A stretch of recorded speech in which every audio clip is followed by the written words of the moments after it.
ओम शांति 7/8/2026 प्रातः मुरली। मिठे बच्चे, वर्तमान पर्यंत जहाँ किछि पढ़िछ ताकू भूली केवल बाबा को मने पकाओ। प्रश्न, भारतरे सत्ययुगी स्वराज्य स्थापन करिबा पई केउ बल आवश्यक?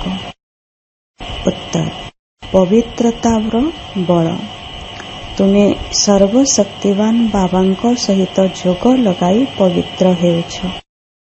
यहाँ पवित्रतार ही बल जहा द्वारा सत्ययुगी स्वराज्यर स्थापना हेउछे। एथिरे लड़ाई आदिर कोनोसी कथा नहीं। ज्ञान एवं जोग बल ही पावन दुनियार मालिक करि देइथाए। एही बल द्वारा एक मतर स्थापना हुई जाइथाए। गीत आखिर वह दिन आया आज। ओम शांति। पिला माने गीत सुनिले। एही गीत आम द्वारा रचना हुई नाही। जेपरि अन्य वेद शास्त्रर सारमर्म बुझाई कहा जाउछे, सेहीपरि एही जेउ गीत रचना करा जाइछे तार मध्य सार बुझाउछन्ति। पिलामाने जानिछन्ति नाउरिया अथवा बगीचार मालिक अर्थात सद्गति दाता जणे ही बाबा अटन्ति। भक्ति करुछन्ति जीवन मुक्ति पाई, किंतु जीवन मुक्ति बा सद्गति दाता केवल भगवान अटन्ति। तार अर्थ पिलामाने ही बुझी पारिबे। दुनिया रे अन्य मनुष्य माने बुझी पारिबे नाही। सद्गति अर्थात दुखरो मुक्त करे शांतिर प्राप्ति कराई थांती। भारतवासी संतान माने जानिछन्ति जे एठारे पवित्रता सुख शांति थिला जेतेबेले कि एही लक्ष्मी नारायणकर राज्य थिला। राधा कृष्णंकर राज्य कहा जाई पारिबो नाही। वास्तवरे माता मानंकर समसाथी हेउछन्ति राधा। तांको अधिक स्नेह करिबा उचित, तथापि कृष्ण को बहुत स्नेह करुछन्ति। कोଳରେ झुलाउछन्ति।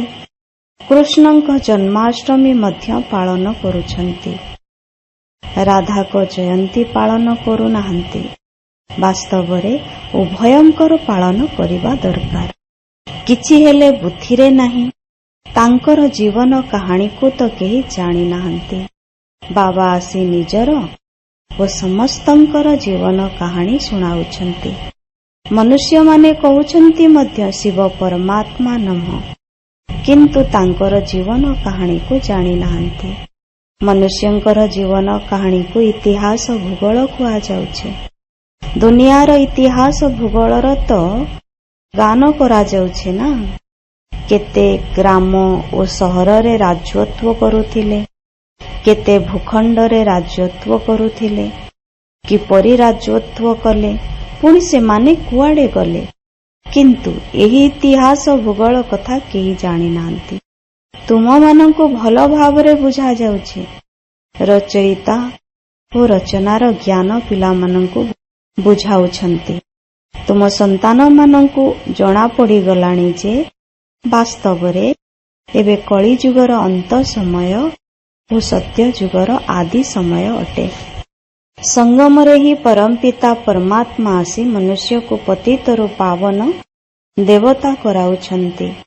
उत्तम पुरुष अथवा पुरुषोत्तम कराउछन्ति, कारण वर्तमानर मनुष्य उत्तम नुहंती, कनिष्ठ अटन्ति।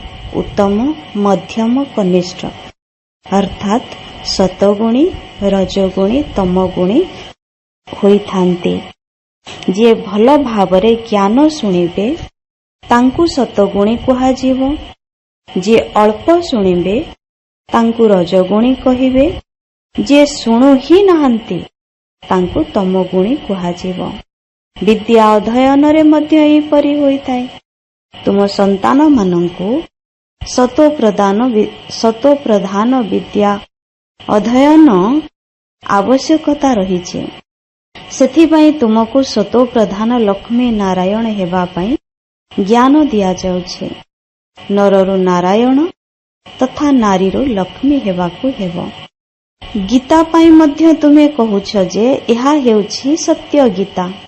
ତୁମେ ବି ଲେଖିପାରିବ, ଏହା ହେଉଛି ସତ୍ୟ ଗୀତା ପାଠଶାଳା, ଅର୍ଥାତ୍ ସତ୍ୟ ନାରାୟଣ ହେବାର କଥା, ଅଥବା ସତ୍ୟ ଅମର କଥା, ଅଥବା ସତ୍ୟ ତିଜ୍ରିର କଥା।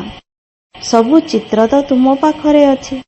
ଏଥିରେ ସମସ୍ତ ଜ୍ଞାନ ରହିଛି। ତୁମେ ସନ୍ତାନମାନେ ଏବେ ପ୍ରତିଜ୍ଞା କରୁଛ ଯେ ଆମେ ପ୍ରଜାପିତା ବ୍ରହ୍ମା କୁମାର କୁମାରୀ ଭାରତକୁ ସତୋପ୍ରଧାନ ସ୍ୱର୍ଗ କରିକି ଦେଖାଇବୁ। ତୁମକୁ ସମସ୍ତଙ୍କୁ ଖବର ଦେବାକୁ ହେବ। ଗାନ୍ଧିଜୀ ମଧ୍ୟ ପବିତ୍ର ରାଜ୍ୟ ଚାହୁଁଥିଲେ, ତେଣୁ ନିଶ୍ଚୟ ଏହା ପତିତ ରାଜ୍ୟ ଅଟେ। ଏ କଥା କେହି ବୁଝିପାରୁନାହାନ୍ତି ଯେ ଆମେ ନିଜେ ପତିତ ହୋଇଯାଇଛୁ। ରାବଣ ହେଉଛି ପାଞ୍ଚ ବିକାର। କହିଥାନ୍ତି ରାମ ରାଜ୍ୟ ଆବଶ୍ୟକ, ତେବେ ନିଶ୍ଚୟ ଆସୁରୀ ସମ୍ପ୍ରଦାୟ ଅଟନ୍ତି ନା। କିନ୍ତୁ ଏହା କାହାରି ବୁଦ୍ଧିରେ ଆସୁନାହିଁ। କେତେ ବଡ଼ ବଡ଼ ଗୁରୁମାନେ ମଧ୍ୟ ଏତିକି ବୁଝିପାରୁନାହାନ୍ତି। ତୁମେ ସନ୍ତାନମାନେ ସମ୍ବାଦ ଦେଉଛ ଯେ ଆମେ ଶ୍ରୀମତ ମାଧ୍ୟମରେ ବ୍ରହ୍ମାଙ୍କ ଦ୍ୱାରା 5000 ବର୍ଷ ପୂର୍ବ ସଦୃଶ୍ୟ ଦୈବୀ ରାଜ୍ୟ ସ୍ଥାପନା କରିବୁ। ଏହା ହେଉଛି ପୁରୁଷୋତ୍ତମ ସଙ୍ଗମ ଯୁଗ, ଯେତେବେଳେ କି କନିଷ୍ଠ ପୁରୁଷରୁ ସତୋ ପ୍ରଧାନ ଉତ୍ତମ ପୁରୁଷ ହେଉଛ। ମର୍ଯ୍ୟାଦା ପୁରୁଷୋତ୍ତମ ଆଦି ସନାତନ ଦେବୀ ଦେବତା ଧର୍ମ ହିଁ ଅଟେ। ଏବେ କେବଳ ଦେବୀ ଦେବତା ଧର୍ମର ସ୍ଥାପନା ହେଉଛି, ପୁଣି ଅନ୍ୟ ଧର୍ମ ରହିବ ନାହିଁ। ତୁମେ ସନ୍ତାନମାନେ ସିଦ୍ଧ ଅଥବା ପ୍ରମାଣ କରି ବୁଝାଉଛ ଯେ ସତ୍ୟ ଯୁଗରେ ଏକ ଧର୍ମ ଏକ ରାଜ୍ୟ ଥିଲା। ଯଦିଓ ତ୍ରେତାରେ ସୂର୍ଯ୍ୟବଂଶୀକୁ ବଦଳି ଚନ୍ଦ୍ରବଂଶୀକୁ ଯାଉଛନ୍ତି, କିନ୍ତୁ ଗୋଟିଏ ଭାଷା ରହିବ। ଏବେ ତ ଭାରତରେ ଅନେକ ଭାଷା ହୋଇଯାଇଛି। ପିଲାମାନେ ଜାଣିଛନ୍ତି କି ଆମ ରାଜ୍ୟରେ ଏକ ଭାଷା ଥିଲା। ଆଜିକାଲି ବହୁତ କିଛି ଶିଖିବାକୁ ପାଇବ। ଯେପରି ଯାତ୍ରାରୁ ଫେରି ନିଜ ଦେଶର ନିକଟବର୍ତ୍ତୀ ହେଲେ ଖୁସି ହୋଇଥାନ୍ତି ଯେ ଏବେ ନିଜ ଘରକୁ ଆସିଗଲୁ, ବାସ୍ ଏବେ ଯାଇ ଘରେ ସମସ୍ତଙ୍କ ସହିତ ମିଶିବୁ। ତୁମକୁ ମଧ୍ୟ ନିଜ ରାଜଧାନୀର ଦିବ୍ୟ ସାକ୍ଷାତକାର ହେବ। ନିଜ ପୁରୁଷାର୍ଥର ମଧ୍ୟ ଦିବ୍ୟ ସାକ୍ଷାତକାର ହେବ। ଦେଖିବ ଯେ ବାବା ଆମକୁ କେତେ ପୁରୁଷାର୍ଥ କରିବା ପାଇଁ କହୁଛନ୍ତି। ନଚେତ୍ ହାୟ ହାୟ କରିବ ଏବଂ ଭବିଷ୍ୟତ ପଦ ମଧ୍ୟ ନିଚ ସ୍ତରର ହୋଇଯିବ। ଯୋଗର ଯାତ୍ରା ବିଷୟରେ ସମସ୍ତଙ୍କୁ ବତାଇ ଚାଲ। ବୁଝାଇବା ତ ବହୁତ ସହଜ, ସିଢି ଚିତ୍ର କେତେ ସହଜ। ଯେଉଁମାନେ ବିଳମ୍ବରେ ଆସୁଛନ୍ତି ତାଙ୍କୁ ଦିନକୁ ଦିନ ସହଜ ଜ୍ଞାନ ମିଳୁଛି। ଗୋଟିଏ ସପ୍ତାହ ବୁଝିବା ଦ୍ୱାରା ହିଁ ସହଜରେ ସବୁକିଛି ଜାଣିଯିବେ।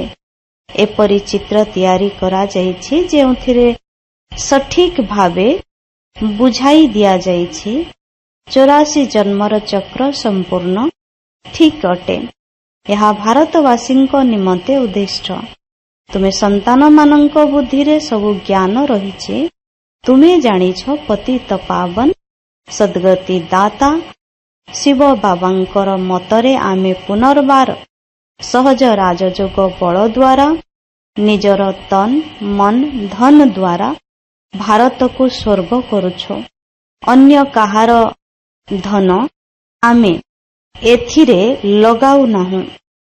ନିଜର ହିଁ ତନ ମନ ଧନ ଦ୍ୱାରା ସେବା କରୁଛୁ। ଯିଏ ଯେତେ କରିବେ ନିଜ ଭବିଷ୍ୟତ ପାଇଁ ସେତେ ଜମା କରିବେ। ତୁମେ ହିଁ ଘରର ଶୋଭା ଅଟ। ତୁମମାନଙ୍କ ଦ୍ୱାରା ହିଁ ବାବା ସତ୍ୟଯୁଗୀ ସ୍ୱରାଜ୍ୟର ସ୍ଥାପନା କରାଉଛନ୍ତି। ଖର୍ଚ୍ଚ ମଧ୍ୟ ତୁମେ ହିଁ କରିବ। ତୁମର କୌଣସି ଅଧିକ ଖର୍ଚ୍ଚ ହେଉନାହିଁ। ତୁମକୁ କେବଳ ଶିବ ବାବାଙ୍କୁ ମନେ ପକାଇବାକୁ ହେବ। ଅନ୍ୟମାନଙ୍କୁ କନ୍ୟାମାନଙ୍କୁ କ'ଣ ଖର୍ଚ୍ଚ କରିବାକୁ ପଡ଼ିବ? ତାଙ୍କ ପାଖରେ କ'ଣ କିଛି ଅଛି? ବାବା ପିଲାମାନଙ୍କ ଠାରୁ କେତେ ଫି ପାଉଣା ନେବେ? କିଛି ହେଲେ ନେବେ ନାହିଁ। ସ୍କୁଲରେ ତ ପ୍ରଥମେ ମାସକ ଦରମା କଥା କହିଥାନ୍ତି। ସେଠାରେ ପାଠ ପଢ଼ାରେ ଅନେକ ଖର୍ଚ୍ଚ ହୋଇଥାଏ। ଏଠାରେ ଶିବ ବାବା ପିଲାମାନଙ୍କ ଠାରୁ କିପରି ପଇସା ନେବେ? ଶିବ ବାବାଙ୍କୁ କ'ଣ ନିଜର ଘର ତିଆରି କରିବାର ଅଛି ଯାହା ପାଇଁ ପଇସା ନେବେ? ପିଲାମାନଙ୍କୁ ଭବିଷ୍ୟତ ସ୍ୱର୍ଗରେ ହୀରା ନୀଳାର ମହଲ ତିଆରି କରିବାକୁ ହେବ। ସେଥିପାଇଁ ତୁମେ ଏଠାରେ ଯାହା କରୁଛ ତାହାର ପ୍ରତିଦାନରେ ଭବିଷ୍ୟତରେ ତୁମକୁ ମହଲ ମିଳିଯାଉଛି। ଏହା ବହୁତ ବୁଝିବାର କଥା। ଯେତେ ଯିଏ ତନ୍ ମନ ଧନ ଦ୍ୱାରା ସେବା କରିବେ ସେ ସେହିପରି ସେଠାରେ ପାଇବେ। କଲେଜ ଅଥବା ଡାକ୍ତରଖାନା ତିଆରି କରୁଛନ୍ତି, 10 ଲକ୍ଷ 20 ଲକ୍ଷ ଲଗାଇବାକୁ ପଡୁଛି। ଏଠାରେ ତ ଏତେ ଖର୍ଚ୍ଚ ହେଉନାହିଁ। ଛୋଟ ଘରେ ରୁହାନୀ କଲେଜ ତଥା ଡାକ୍ତରଖାନା ତିଆରି କରୁଛନ୍ତି।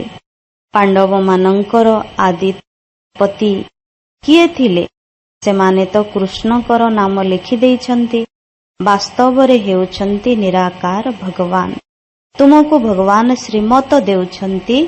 ଅନ୍ୟ ସମସ୍ତେ ତ ରାବଣ ମତରେ ରାବଣ ରାଜ୍ୟରେ ଅଛନ୍ତି। ରାବଣ ମତରେ ଚାଲି କେତେ ବିକାରୀ ହୋଇଯାଉଛନ୍ତି। ଏବେ ଏହି ପୁରୁଣା ସୃଷ୍ଟି ପୁଣି ନୂଆ ହେବ। ସୃଷ୍ଟିରେ କେବଳ ଭାରତ ହିଁ ଥିଲା। ନୂଆ ଭାରତ ପୁରୁଣା ଭାରତ କୁହାଯିବ। ନୂଆ ଭାରତ ତ ସ୍ୱର୍ଗ ଥିଲା। ପୁଣି ଭାରତ ପୁରୁଣା ହେବାକୁ ନର୍କ ହୋଇଯାଇଛି। ଏହାକୁ ଘୋର ନର୍କ କୁହାଯାଉଛି। ମନୁଷ୍ୟମାନଙ୍କର ହିଁ କଥା ଅଟେ। ଏଠାରେ ସୁଖର ଚିହ୍ନ ବର୍ଣ୍ଣ ନାହିଁ। ଏହା କୌଣସି ସୁଖ ନୁହେଁ। ସନ୍ନ୍ୟାସୀମାନେ ମଧ୍ୟ କହୁଛନ୍ତି ବର୍ତ୍ତମାନର ସୁଖ କାକ ବିଷ୍ଠା ସମାନ ଅଟେ। ସେଥିପାଇଁ ସେମାନେ ଗୃହସ୍ଥ ବ୍ୟବହାରକୁ ଛାଡ଼ି ଚାଲି ଯାଉଛନ୍ତି। ସେମାନେ ସ୍ୱର୍ଗ ବା ସତ୍ୟଯୁଗର ସ୍ଥାପନା କରିପାରିବେ ନାହିଁ। କୃଷ୍ଣ ପୁରୀ ତ ପରମାତ୍ମା ହିଁ ସ୍ଥାପନା କରିଥାନ୍ତି। ଶ୍ରୀକୃଷ୍ଣଙ୍କର ଆତ୍ମା ଓ ଶରୀର ଉଭୟ ସତୋପ୍ରଧାନ ଥିଲା। ସେଥିପାଇଁ କୃଷ୍ଣଙ୍କୁ ବହୁତ ସ୍ନେହ କରିଥାନ୍ତି। କାହିଁକି ନା ସେ ପବିତ୍ର ଅଟନ୍ତି ନା। କଥିତ ମଧ୍ୟ ରହିଛି ଛୋଟ ପିଲା ବ୍ରହ୍ମ ଜ୍ଞାନୀ ସମାନ ଅଟେ। ଛୋଟ ପିଲାଙ୍କୁ ବିକାରର ଜ୍ଞାନ ନଥାଏ। ସନ୍ନ୍ୟାସୀମାନେ ତଥାପି ଜାଣିଛନ୍ତି ପିଲା ଜନ୍ମରୁ ହିଁ ମହାତ୍ମା ଅଟେ। ପିଲାମାନଙ୍କୁ ତ ପବିତ୍ର ଫୁଲ କୁହାଯାଇଥାଏ। ନମ୍ବର 1 ଫୁଲ ହେଉଛନ୍ତି ଶ୍ରୀକୃଷ୍ଣ। ସ୍ୱର୍ଗ ଅଥବା ନୂଆ ଦୁନିଆର ପ୍ରଥମ ରାଜକୁମାର। ଜନ୍ମ ନେଲେ ତ କୁହାଯିବ ପ୍ରଥମ ରାଜକୁମାର। କୃଷ୍ଣଙ୍କୁ ତ ସମସ୍ତେ ସ୍ମରଣ କରିଥାନ୍ତି କି ତାଙ୍କ ପରି ସନ୍ତାନଟିଏ ମିଳୁ। ଏବେ ବାବା କହୁଛନ୍ତି ଯାହା ହେବାର ଅଛି ତାହା କୁହ। କେବଳ କ'ଣ ଜଣେ ହିଁ କୃଷ୍ଣ ପଦ ପ୍ରାପ୍ତ କରିବେ? ପ୍ରିନ୍ସ ଅଫ ୱାର୍ଲଡସ୍ କେତେ ଜଣ ହେଉଛନ୍ତି? ଦ୍ୱିତୀୟ ତୃତୀୟ ହେବେ ନା। ତେଣୁ ଏଠାରେ ମଧ୍ୟ ଡିନାଇଷ୍ଟ ଅର୍ଥାତ୍ ବଂଶାବଳୀ ରହିଛି। ବାପାଙ୍କ ପରେ ପୁଣି ଅନ୍ୟ ଜଣେ ଗଦିରେ ବସିବ। ଯେପରି ବଂଶ ପରମ୍ପରା ହୋଇଥାଏ ସେହିପରି ଏହା ମଧ୍ୟ ବଂଶାବଳୀ ଅଟେ। ତୁମର ଖ୍ରୀଷ୍ଟିଆନଙ୍କ ସହିତ ସମ୍ପର୍କ ରହିଛି। କୃଷ୍ଣ ଓ ଖ୍ରୀଷ୍ଟିଆନ ଉଭୟଙ୍କର ରାଶି ଏକ ଅଟେ। ଦେବା ନେବା ମଧ୍ୟ ପରସ୍ପର ମଧ୍ୟରେ ବହୁତ ଚାଲୁଛି। ଭାରତରୁ ସେମାନେ କେତେ ଧନ ନେଇଗଲେ, ଏବେ ପୁଣି ଦେଉଛନ୍ତି। ପୁନଃ ଫେରସ୍ତ ସେବା କରୁଛନ୍ତି। ଏହି ୟୁରୋପବାସୀ ପରସ୍ପର ମଧ୍ୟରେ ଲଢ଼ି କରି ଶେଷ ହୋଇଯିବେ। ଏହାଙ୍କୁ ଆଧାର କରି ଗୋଟିଏ କାହାଣୀ ମଧ୍ୟ ରହିଛି। 2ଟି ବିଲେଇ ଲଢ଼ିଲେ ମଝିରେ ଲହୁଣୀ ମାଙ୍କଡ଼ ଖାଇଗଲା। ଏହା ବର୍ତ୍ତମାନର କଥା। ସମସ୍ତେ ପରସ୍ପର ମଧ୍ୟରେ ଯୁଦ୍ଧ କରିବେ ଓ ରାଜ୍ୟ ଭାଗ୍ୟ ତୁମକୁ ମିଳିବ। ଏବେ ତୁମେ ସନ୍ତାନମାନଙ୍କ ପାଖରେ ଅସରନ୍ତି ଜ୍ଞାନ ରହିଛି। ତୁମ ସନ୍ତାନମାନଙ୍କର ବୁଦ୍ଧିରେ ଅଛି ଯେ ଆମେ ସମସ୍ତେ ବ୍ରହ୍ମା କୁମାର କୁମାରୀ ଅଟୁ। ଏପରି ନୁହେଁ କି ଆମେ ଗୁଜୁରାତି, ଆମେ ବଙ୍ଗାଳୀ, ଏପରି ନୁହେଁ। ଏହି ମତଭେଦ ମଧ୍ୟ ସମାପ୍ତ ହୋଇଯିବା ଉଚିତ। ଆମେ ଏକ ବାବାଙ୍କର ସନ୍ତାନ ଅଟୁ। ବ୍ରହ୍ମାଙ୍କ ଦ୍ୱାରା ଶିବ ବାବାଙ୍କ ଶ୍ରୀମତ ଅନୁସାରେ ପୁନର୍ବାର ଆମେ ନିଜର ସ୍ୱରାଜ୍ୟ ସ୍ଥାପନା କରୁଛୁ ଜ୍ଞାନ ଓ ଯୋଗ ବଳ ଦ୍ୱାରା। ଯୋଗ ବଳ ଦ୍ୱାରା ଆମେ ପବିତ୍ର ହେଉଛୁ। ବାବା ହେଉଛନ୍ତି ସର୍ବଶକ୍ତିମାନ, ତାଙ୍କଠାରୁ ଶକ୍ତି ମିଳୁଛି। ତୁମେ ବିଶ୍ୱର ବାଦଶାହୀ ନେଉଛ, ଏଥିରେ ଲଢ଼ାଇ ଆଦି କିଛି କରୁନାହଁ। ସବୁ ପବିତ୍ରତାର ବଳ ଅଟେ। କହୁଛନ୍ତି ମଧ୍ୟ ପାବନ କରାଅ, ତେଣୁ ୟାଦର ହିଁ ବଳ ଅଟେ। ଏପରି ନୁହେଁ ଯେ ସେଠାକୁ ଯାଇ ଗୋରଖ ଧନ୍ଦାରେ ପଶି ସବୁ ଭୁଲିଯିବ। ଏଠାରେ ସମ୍ମୁଖରେ ତ ଜ୍ଞାନ ସାଗରଙ୍କ ଲହଡ଼ି ଦେଖୁଛ। ନଦୀରେ ତ ସେହି ଲହଡ଼ି ନଥାଏ। ସମୁଦ୍ରର ଗୋଟିଏ ଲହଡ଼ି କେତେ କ୍ଷତି କରିଦେଇଥାଏ। ଭୂମିକମ୍ପ ହେଲେ ସାଗର ମଧ୍ୟ ଉଛୁଳିବ। ସାଗରକୁ ଶୁଖାଇ ଭୂଖଣ୍ଡ ତିଆରି କରିଛନ୍ତି, ତାକୁ ପୁଣି କେତେ ଦାମରେ ବିକ୍ରି କରୁଛନ୍ତି। ତୁମେ ଜାଣିଛ ଏହି ବମ୍ବେ ମଧ୍ୟ ରହିବ ନାହିଁ। ଆଗରୁ ଏହି ବମ୍ବେ ନଥିଲା, ଛୋଟିଆ ଏକ ଗାଁ ଥିଲା। ଏହି ମାତାମାନେ ଭୁଲି ଅଟନ୍ତି। ଏମାନେ ଏତେ ଶିକ୍ଷିତ ନୁହନ୍ତି। ପୂର୍ବରୁ ପଢ଼ିଥିବା ପାଠ ତ ଏଠାରେ ସବୁ କିଛି ଭୁଲିବାକୁ ହେବ। ତୁମେ କିଛି ନ ପଢ଼ିଥିଲେ ଭଲ। ପାଠୁଆ ଲୋକ ବୁଝିବା ସମୟରେ କେତେ ପ୍ରଶ୍ନ ପଚାରିଥାନ୍ତି। ଏଠାରେ ତ କେବଳ ବାବାଙ୍କୁ ମନେ ପକାଇବାକୁ ହେବ। କୌଣସି ଦେହଧାରୀ ମନୁଷ୍ୟକୁ ସ୍ମୃତିରେ ଆଣିବାର କଥା ନାହିଁ। ଏକମାତ୍ର ଅବିନାଶୀ ବାବାଙ୍କର ବହୁତ ମହିମା ଅଟେ। ତୁମେ ଜାଣିଛ ସର୍ବୋଚ୍ଚ ହେଉଛନ୍ତି କେବଳ ଭଗବାନ। ସେକେଣ୍ଡ ନମ୍ବରରେ ଅଛନ୍ତି ବ୍ରହ୍ମା। ତାଙ୍କଠାରୁ ଉଚ୍ଚ କେହି ନାହାନ୍ତି। ତାଙ୍କଠାରୁ ବଡ଼ ଆସାମୀ ଆଉ କେହି ନାହାନ୍ତି। କିନ୍ତୁ ଦେଖ କେତେ ସାଧାରଣ ଭାବରେ ଚାଲୁଛନ୍ତି, କେତେ ସାଧାରଣ ରୀତିରେ ପିଲାମାନଙ୍କ ପାଖରେ ବସୁଛନ୍ତି, ଟ୍ରେନରେ ଯାଉଛନ୍ତି। କେହି କଣ ଜାଣିଛନ୍ତି ଯେ ଇଏ କିଏ? ଭଗବାନ ଆସି ଜ୍ଞାନ ଦେଉଛନ୍ତି। ନିଶ୍ଚୟ ପ୍ରବେଶ କରି ଜ୍ଞାନ ଦେବେ ନା। ଯଦି କୃଷ୍ଣ ଦେଇଥାନ୍ତେ ତେବେ ଭିଡ଼ ହୋଇଯାଇଥାନ୍ତା। ପୁଣି ପଢ଼ାଇ ମଧ୍ୟ ପାରିନଥାନ୍ତେ, ଦର୍ଶନ କରିଥାନ୍ତେ। ଏଠାରେ ତ ବାବା ଗୁପ୍ତ ସାଧାରଣ ବେଶରେ ବସି ପିଲାମାନଙ୍କୁ ପଢ଼ାଉଛନ୍ତି। ତୁମେ ଗୁପ୍ତ ସେନା ଅଟ। ତୁମେ ଜାଣିଛ ଯେ ଆମେ ଆତ୍ମାମାନେ ଯୋଗ ବଳ ଦ୍ୱାରା ପୁନର୍ବାର ନିଜର ରାଜ୍ୟ ସ୍ଥାପନା କରୁଛୁ। ଏହି ପୁରୁଣା ଶରୀର ଏହିଠାରେ ତ୍ୟାଗ କରି ସେଠାରେ ଯାଇ ନୂଆ ପୁରା ପବିତ୍ର ଶରୀର ଧାରଣ କରିବୁ। ଏବେ ଆସୁରୀ ସମ୍ପ୍ରଦାୟ ଅଛୁ, ପୁଣି ଦୈବୀ ସମ୍ପ୍ରଦାୟ ହେବୁ। ଆତ୍ମା କହୁଛେ ମୁଁ ନୂଆ ଦୁନିଆକୁ ଯାଇ ଦୈବୀ ଶରୀର ଧାରଣ କରି ରାଜ୍ୟ କରିବି। ଆତ୍ମା ପୁରୁଷ, ଶରୀର ପ୍ରକୃତି ଅଟେ। ଆତ୍ମା ସର୍ବଦା ପୁରୁଷ ଅଟେ, କିନ୍ତୁ ହିସାବ କିତାବ ପାଇଁ ପୁରୁଷ ଅଥବା ନାରୀର ଶରୀର ମିଳିଥାଏ। କିନ୍ତୁ ମୁଁ ହେଉଛି ଅବିନାଶୀ ଆତ୍ମା। ଏହି ଚକ୍ର ଘୂରି ଚାଲିছে। କଳିଯୁଗର ବିନାଶ ମଧ୍ୟ ନିଶ୍ଚୟ ହେବ। ବିନାଶର ଆଶାର ଅଥବା ଆଭାସ ମଧ୍ୟ ସମ୍ମୁଖରେ ଦେଖୁଛ। ସେହି ମହାଭାରତ ଲଢ଼ାଇ ହୋଇଥିବାରୁ ନିଶ୍ଚୟ ଭଗବାନ ମଧ୍ୟ ଆସିଥିବେ। କେଉଁ ରୂପରେ କେଉଁ ଶରୀରରେ ଅଛନ୍ତି ତାହା ତୁମ ପିଲାମାନଙ୍କର ବ୍ୟତୀତ କେହି ଜାଣିନାହାନ୍ତି। କହୁଛନ୍ତି ମଧ୍ୟ ମୁଁ ବିଲକୁଲ ସାଧାରଣ ଶରୀରରେ ଆସୁଛି, ମୁଁ କୃଷ୍ଣଙ୍କ ଶରୀରରେ ଆସୁନାହିଁ। ଇଏ ହିଁ ପୁରା 84 ଜନ୍ମ ନେଉଛନ୍ତି। ମୁଁ ଏହାଙ୍କର ବହୁତ ଜନ୍ମର ଅନ୍ତିମର ମଧ୍ୟ ଅନ୍ତିମ ସମୟରେ ଆସୁଛି। ସୂର୍ଯ୍ୟବଂଶୀ ମାନେ ହିଁ 84 ଜନ୍ମ ନେବେ। ସେହିମାନେ ହିଁ ପ୍ରଥମ ନମ୍ବରରେ ଆସିବେ। ସାକାରୀ ଓ ନିରାକାରୀ ଉଭୟ ବୃକ୍ଷର ସମସ୍ତ ଜ୍ଞାନ ତୁମ ପାଖରେ ଅଛି। ମୂଳ ବତନରୁ ଆତ୍ମାମାନେ କ୍ରମାନୁଦୟରେ ଆସିଥାନ୍ତି। ପ୍ରଥମେ ଦେବୀ ଦେବତା ଧର୍ମର ଆତ୍ମାମାନେ ଆସିଥାନ୍ତି, ପୁଣି କ୍ରମାନୁଦୟରେ ଅନ୍ୟ ଧର୍ମାବଲମ୍ବୀମାନେ ଆସିଥାନ୍ତି। ଚିତ୍ରରେ ବହୁତ ଉଚ୍ଚ କୋଟିର ଜ୍ଞାନ ରହିଛି। ପିଲାମାନଙ୍କୁ ବୁଝାଇବାକୁ ହେବ, କୁମାରୀମାନେ ସମ୍ମୁଖକୁ ଆସିବା ଉଚିତ। କେହି କନ୍ୟା ଏପରି କଥା ବୁଝାଇଲେ ଚମତ୍କାର ହୋଇଯିବ ନା। ବାବାଙ୍କର କେତେ ନାମ ପ୍ରସିଦ୍ଧ ହୋଇଯିବ। ଅଲୌକିକ ଓ ଲୌକିକ ଉଭୟଙ୍କର ନାମ ପ୍ରସିଦ୍ଧ ହେବ। ଆଚ୍ଛା, ମିଠା ମିଠା ଶିକିଲଧେ ସନ୍ତାନମାନଙ୍କ ପ୍ରତି ମାତ ପିତା ବାପ ଦାଦାଙ୍କର ମଧୁର ସ୍ନେହ ଭରା ସ୍ମୃତି ଏବଂ ସୁପ୍ରଭାତ। ଆତ୍ମିକ ପିତାଙ୍କର ଆତ୍ମିକ ସନ୍ତାନମାନଙ୍କୁ ନମସ୍ତେ। ଧାରଣା ପାଇଁ ମୁଖ୍ୟ ସାରାଂଶ। ପ୍ରଥମ ପଏଣ୍ଟ, ସଙ୍ଗମ ଯୁଗରେ ଶ୍ରେଷ୍ଠ କର୍ମ କରି ପୁରୁଷୋତ୍ତମ ହେବାକୁ ପଡ଼ିବ। ଏପରି କୌଣସି କର୍ମ କରିବା ଅନୁଚିତ ଯାହା ଦ୍ୱାରା କନିଷ୍ଠ ହୋଇଯିବ। 2 ନମ୍ବର ପଏଣ୍ଟ, ଗୁପ୍ତ ରୂପରେ ବାବାଙ୍କର ସାହାଯ୍ୟକାରୀ ହୋଇ ଭାରତକୁ ସ୍ୱର୍ଗ କରିବାର ସେବା କରିବାକୁ ହେବ। ନିଜର ହିଁ ତନ ମନ ଧନ ଦ୍ୱାରା ଭାରତକୁ ସ୍ୱର୍ଗ ତୁଲ୍ୟ କରି ଗଢ଼ିବାକୁ ହେବ। ବାବାଙ୍କ ସ୍ମୃତି ଏବଂ ପବିତ୍ରତାର ବଳ ଜମା କରିବାକୁ ହେବ।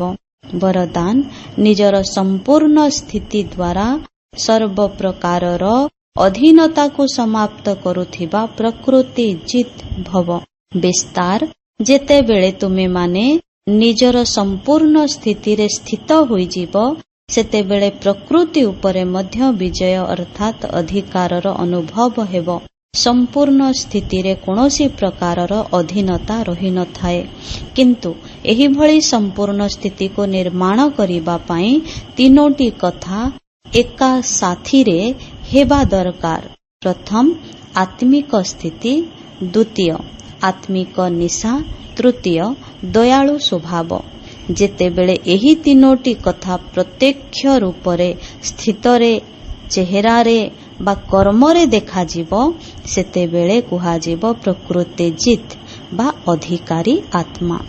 ସ୍ଲୋଗାନ, ଯଦି ଶ୍ରୀମତ ରୂପକ ଲଗାମ ମଜବୁତ ଥିବ, ତେବେ ମନ ରୂପକ ଘୋଡ଼ା ଦୌଡ଼ି ପାରିବ ନାହିଁ। ଅବ୍ୟକ୍ତ ଇସାରା, ଅପବିତ୍ରତାର ବୀଜକୁ ମଧ୍ୟ ସମାପ୍ତ କରି ସମ୍ପୂର୍ଣ୍ଣ ସ୍ୱଚ୍ଛ ଅର୍ଥାତ୍ ପବିତ୍ର ହୁଅ। ଯଦି କୌଣସି ବି ଅପବିତ୍ରତା ତୁମର ବୃତ୍ତିରେ, ସ୍ମୃତିରେ ବା ସଂକଳ୍ପରେ ରହିଥିବ, ତେବେ ବ୍ରାହ୍ମଣ ପଣିଆର ସ୍ଥିତିରେ ସ୍ଥିତ ହୋଇପାରିବ ନାହିଁ। ସେଥିପାଇଁ ପ୍ରତି ପାଦରେ ସାବଧାନ ରୁହ। ଅନେକ ଗୁଡ଼ିଏ ବିଶେଷତା ଥିଲେ ମଧ୍ୟ ଯଦି ଗୋଟିଏ ବି ଦୁର୍ବଳତା ରହିଛି, ତେବେ ସେହି ଗୋଟିଏ ଦୁର୍ବଳତା ଅନେକ ଗୁଡ଼ିଏ ବିଶେଷତାକୁ ସମାପ୍ତ କରିଦେଇଥାଏ। ଓମ୍ ଶାନ୍ତି।